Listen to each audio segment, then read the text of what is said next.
You ready?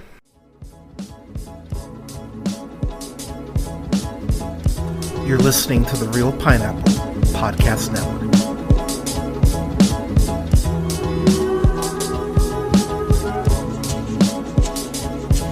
Good evening, ladies, gentlemen, gays, and gays. This is the Real Pineapple. This is your humble host, Hunter here. Hope you're having a good one whenever you check this out. I've got a review for the film Betrayal, which is co-written and directed by Roger Griffiths. Pardon me. It's co-written along with Robert Drummond. And man, I've talked about this before on the pod, how I love movies that are kind of Twilight Zone adjacent, is what I call them. A film where I feel like this could be a Twilight Zone episode, but that it just happens to be expanded out to a full-length feature. And what this movie reminds me of is The Monsters Are Due on Maple Street. It very much has that vibe in terms of the paranoia. So this is unfortunately one of those movies where I am going to have to kind of dance around shit, which is a little unfortunate. But this film follows a set of three brothers, Vincent, John, and I'm forgetting the other dude's name. But they go ahead, we're following these three brothers, and they go ahead and take their father out on a camping trip. The father is played by by Paul Higgins, So I don't think they actually say the dad's name, but they go ahead and they go out in the woods and they shoot the father. Go ahead and shoot him in the chest, and they go ahead and bury him alive. And you're rightfully so. You're like, what the fuck just happened? Because that's what my reaction was. But as the film goes on, you realize that the father has been abusive probably as long as these kids have been alive. And the film does a really great job of showing you flashbacks to very pivotal moments in the son's lives, where you realize how not just aggressive but downright cruel their father is.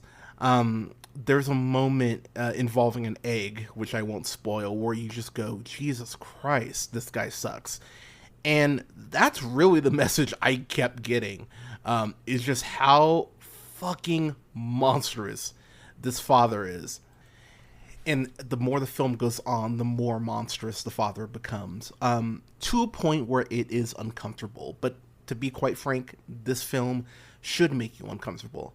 The fact that this film goes ahead and talks about domestic abuse and goes ahead and really gets to the heart of it. Again, I'm trying to dance around spoilers, but we see some flashbacks between the father and his wife, Annie, who's played by Joanne Thompson, who does an incredible job. And the more the film goes on, the more you realize how dire the situation is. It would have been bad enough if he had just, abused the family once. But the fact of the matter is that it's a pattern that's been established within the household, to the point that everyone is walking on eggshells. Everyone is afraid. Everyone is afraid to just exist. With the exception of one kid in the house, one of the brothers, and that's played by Callum Ross, who plays Vince. And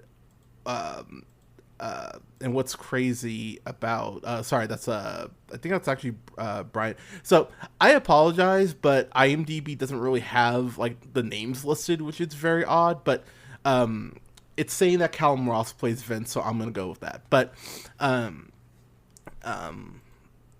I feel like that's wrong. Anyways, Vince in the movie is very much looked at as the golden child. He's the middle child. And what the dad has been able to successfully do, unfortunately, is gaslight this kid. And he's doing it constantly, talking about how, I abuse your brothers, and yeah, I'm kind of shitty to you, but you're always the favorite. You will always be my favorite. And the way that he's able to go ahead and continuously push that narrative to go ahead and keep the brothers within this box is just so terrifying, and it's so sad. The brothers, though, once they go ahead and shoot the father, they end up going back to the grave for reasons and discover that the grave is now empty. And that's where the paranoia sets in. And that's the part of the film for me where I just went, oh, hell yeah.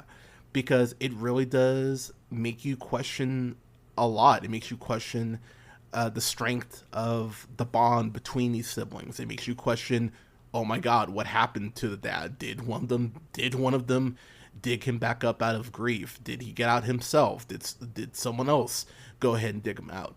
There's a point where the brothers are interacting with this neighbor, and they're just, you can just see the wheels turning inside of each brother's head as they're trying to rationalize what they've done, and the conversations that they have internally and externally with each other are so fucking fascinating. It's really quite. There's a moment where I believe it's John. He goes ahead and they're sitting at the table, like their dining room table, and of course this is after they've shot their dad, and just the disdain in which he spits at the chair. This movie, I've talked about this on the pod before, but I really love when a film trusts its audience. Like, you don't need to spoon feed and say every single thing that's occurred. You can go ahead and infer and use, and trust your audience to go ahead and connect the dots. And there are quite a few moments like that where you realize just how internally, like how deep this trauma clearly runs. They do a great job of using flashbacks to go ahead and fill in the gaps, and you realize that this has been something that's been going on for years. And I think that's something about abuse that is very much not talked about nearly enough, that I think this film nails. Is the fact that once you've been abused for so long, it just becomes routine, which makes it harder to break. You just accept the fear. You accept the walking on eggshells. You accept the fact that people don't know, and you kind of cocoon yourself, and you just, you just kind of burrow and don't try to let anyone in. And that's really, outside of the actual act, that's the part that's so fucking tragic. And when you see the brothers kind of start to open up a little bit to each other about this, it's so fascinating to see how these things break down and how their relationship change, and these conversations, these very uncomfortable conversations that they have to go ahead and have, without getting too much into spoilers, because I definitely want people to go ahead and discover this for themselves. Where this film ended up, I fucking loved it. I just went, yes. I was like, this is what I wanted. Yes, yes, yes. The last third of this movie just hits like gangbusters. It's so intense, and the tension ramps up so well throughout the film. Whether it's the use of the score in here, I thought was so well done. There are a couple sequences at night that definitely use these thriller and horror elements, make you question the reality of what you're watching. There are just several moments in this film where I just went, it's absolutely nailing this. And again, this is a movie that doesn't overstay its welcome. It's an hour 34, so 94 minutes. It's a lean 94 minutes, but you feel like it tells a full encapsulating story. And when I got to the end of this, I went, yeah, I will be rewatching this. I actually watched this twice. I watched this once a couple days ago, and then one more time this morning. Getting into my final thoughts, if you want a movie that's gonna fuck with you a little bit, a movie that's gonna go ahead and definitely make you yell at multiple points. I found myself yelling at multiple points, to the point that Alea even came in. She's like, "What are you watching?" I was like, I'm an intense part. This, just let me go. But I dug the hell out of this so much, and I'm excited for audiences to discover this film. This is a solid B+ for me. Yeah, I dug this a lot, and I'm really excited for people to go ahead and experience this and go and discover this film. But a solid B+ for Betrayal. Definitely check this out when it I believe this will be getting a theatrical release. I know for sure it's going to be on VOD, but yeah, hell yeah to this. Check this out as soon as you can. It is well worth your time. So yeah, B plus for Betrayal. So, Betrayal, y'all seen it? What'd you think of it? Let me know in the comments. Go ahead and follow me on YouTube at The Real Pineapple. That's REEL Pineapple. Just go ahead and search that on YouTube. Make sure you hit the bell so you know when new reviews are dropping. You can go ahead and follow me on Blue Sky at realpineapple.bsky.social. You can follow me on Instagram, TikTok, and the Twitter at JHunterRealPineapple. That's a J Hunter and then REEL, and then Pineapple. You can follow me on Letterboxd at Black Shazam. Go ahead and like both my Facebook pages on Facebook, The Real Pineapple, and then Real Pineapple Games. And you can follow me on Twitch at twitch.tv/The Real Pineapple. Don't forget to like, share, subscribe, and rate the podcast.